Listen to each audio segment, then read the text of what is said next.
Hi friends, welcome to Style Vlogs. ഇന്നത്തെ നമ്മുടെ recipe Onam special പായസമാണ്. വെറും 3 ഇൻഗ്രീഡിയൻസ് വെച്ച് നല്ല ടേസ്റ്റി ആയിട്ട് ചെയ്യാൻ പറ്റുന്ന പാൽ പായസമാണ് നമ്മളിന്ന് ചെയ്യുന്നത്.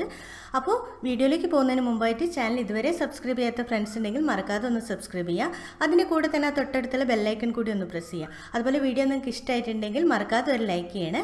അപ്പോൾ നമുക്ക് വേഗം തന്നെ പാൽ പായസം ഉണ്ടാക്കാൻ തുടങ്ങിയാലോ. അതിന് നമുക്ക് ആദ്യം വേണ്ടത് ഉണങ്ങലരിയാണ്. ഞാനിവിടെ 3 പിടി ഉണങ്ങലരി എടുത്ത് വെച്ചിട്ടുണ്ട്. അളവ് പറയുകയാണെങ്കിൽ മെഷർമെൻറ്റ് കപ്പിൽ 1/4 കപ്പ് ഉണങ്ങലരി.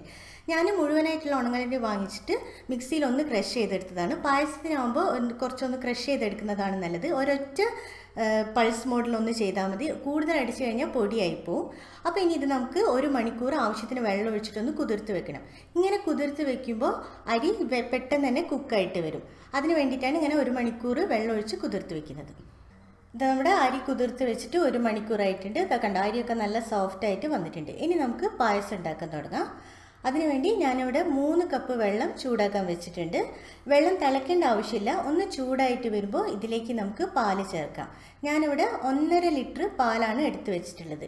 നമ്മൾ പാല് ചേർക്കുന്നതിന് മുമ്പ് വെള്ളം ചേർത്ത് ഒന്ന് ചൂടാക്കുന്നത് എന്തിനാന്ന് വെച്ചാൽ അങ്ങനെ ചേർക്കുമ്പോൾ പാല് അടിയിൽ പിടിക്കാതിരിക്കും. അതിന് വേണ്ടിയിട്ടാണ് ആദ്യം വെള്ളം ഒന്ന് ചൂടായതിന് ശേഷം പാല് ചേർക്കുന്നത്. അപ്പോൾ നമ്മൾ 1.5 ലിറ്റർ പാല് ചേർത്തു. പാല് ചേർത്തിട്ട് നന്നായിട്ടൊന്ന് മിക്സ് ചെയ്തതിന് ശേഷം തിളപ്പിച്ചെടുക്കണം. നമുക്ക് പാല് തിളയ്ക്കുന്നത് വരെ ഒന്ന് വെയിറ്റ് ചെയ്യാം. അപ്പോൾ നമ്മുടെ പാല് നന്നായിട്ട് തിളച്ച് വന്നിട്ടുണ്ട്. ഇനി ഇതിലേക്ക് നമുക്ക് ചേർക്കേണ്ടത് നമ്മൾ നേരത്തെ കുതിർത്ത് മാറ്റി വെച്ചിട്ടുള്ള അരിയാണ്. ഞാനിവിടെ 3 പിടി അരി എടുത്തിട്ടുണ്ട്. അതായത് മെഷർമെൻറ്റ് കപ്പിൽ ഏകദേശം 1/4 കപ്പ് അരി ഉണ്ടാവും. അത് ചേർക്കാം. അരി ചേർത്തതിന് ശേഷം ഒരു ലോ ടു മീഡിയം ഫ്ലെയിമിൽ വെച്ചിട്ട് കൈവിടാതെ ഇളക്കിക്കൊണ്ടിരിക്കുക. അരി ചേർത്തതിന് ശേഷം ഹൈ ഫ്ലെയിമിൽ വെക്കരുത്. അപ്പോൾ എന്താ വെച്ചാൽ പാല് പെട്ടെന്ന് വറ്റിപ്പോവും, അരി കുക്കാവില്ല. അതുകൊണ്ടാണ് ഒരു ലോ ടു മീഡിയം ഫ്ലെയിമിൽ വെച്ചിട്ട് ഇളക്കണമെന്ന് പറയുന്നത്.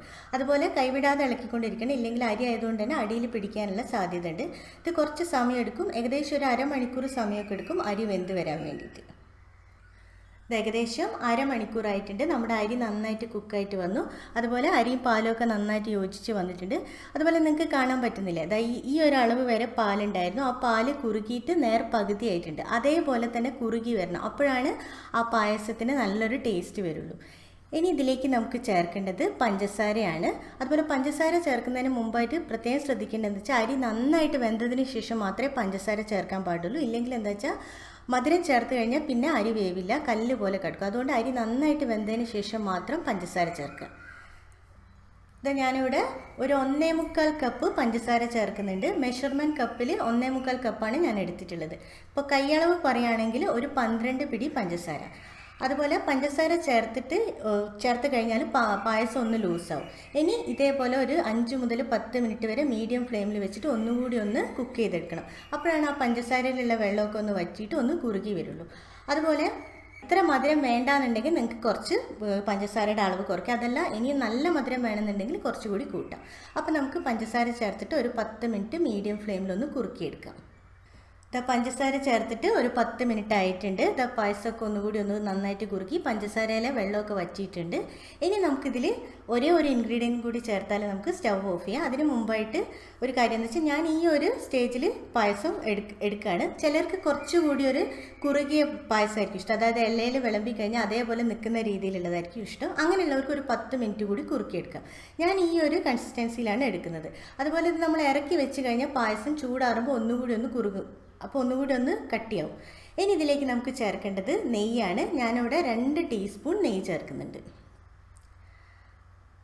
അതുകൂടി ചേർത്തിട്ട് ഒന്നുകൂടി ഒന്ന് മിക്സ് ചെയ്തതിന് ശേഷം നമുക്ക് സ്റ്റവ് ഓഫ് ചെയ്യാം. അതുപോലെ പ്രത്യേകം ശ്രദ്ധിക്കേണ്ട ഒരു കാര്യം എന്താ വെച്ചാൽ ഞാനിതിൽ ഏലക്കാപ്പൊടിയോ അണ്ടിപ്പരിപ്പോ മുന്തിരിയോ ഒന്നും ചേർക്കുന്നില്ല. ട്രഡീഷണൽ രീതിയിൽ പാൽപ്പായസം ചെയ്യുമ്പോൾ ഇതൊന്നും ചേർക്കാറില്ല. ഇനി നിങ്ങൾക്ക് വേണമെങ്കിൽ അത് ചേർക്കാൻ കുഴപ്പമൊന്നുമില്ല. പക്ഷേ ഇതേപോലെ ചെയ്യുന്നതാണ് അതിൻ്റെ ടേസ്റ്റ്. പിന്നെ ഒരു കാര്യം പ്രത്യേകം ശ്രദ്ധിക്കുക, നമ്മൾ സ്റ്റവ് ഓഫ് ചെയ്ത് കഴിഞ്ഞാൽ ഉടനെ തന്നെ ആ അടുപ്പിൻ്റെ മുകളിൽ നിന്ന് ഇറക്കി വെക്കണം. ഇല്ലെങ്കിൽ എന്താ വെച്ചാൽ അടുപ്പിൻ്റെ ചൂടുകൊണ്ട് പായസം പിരിഞ്ഞു പോകാനുള്ള സാധ്യതയുണ്ട്. അതുപോലെ തന്നെ ഒരു 2-3 മിനിറ്റ് ഒന്ന് കണ്ടിന്യൂസ് ആയിട്ട് ഇളക്കുക വേണം. എന്താ വെച്ചാൽ പാട കെട്ടാതിരിക്കാൻ വേണ്ടിയിട്ടാണ് ഇതേപോലെ ഇളക്കുന്നത്. അപ്പോൾ അതാ നമ്മുടെ അടിപൊളിയായിട്ടുള്ള ടേസ്റ്റി ആയിട്ടുള്ള പാൽപ്പായസം റെഡി ആയിട്ടുണ്ട്. നിങ്ങൾ മറക്കാതെ ഒന്ന് ട്രൈ ചെയ്ത് നോക്കുക. ഇഷ്ടമായിട്ടുണ്ടെങ്കിൽ ലൈക്ക് ചെയ്യുക, കമൻറ്റ് ചെയ്യുക. അതുപോലെ നിങ്ങളുടെ ഫ്രണ്ട്സുമായിട്ടും ഫാമിലിയായിട്ടും ഒന്ന് ഷെയർ ചെയ്യുക. നാളെ മറ്റൊരു അടിപൊളി വീഡിയോയുമായി കാണുന്നത് വരെ താങ്ക് യു.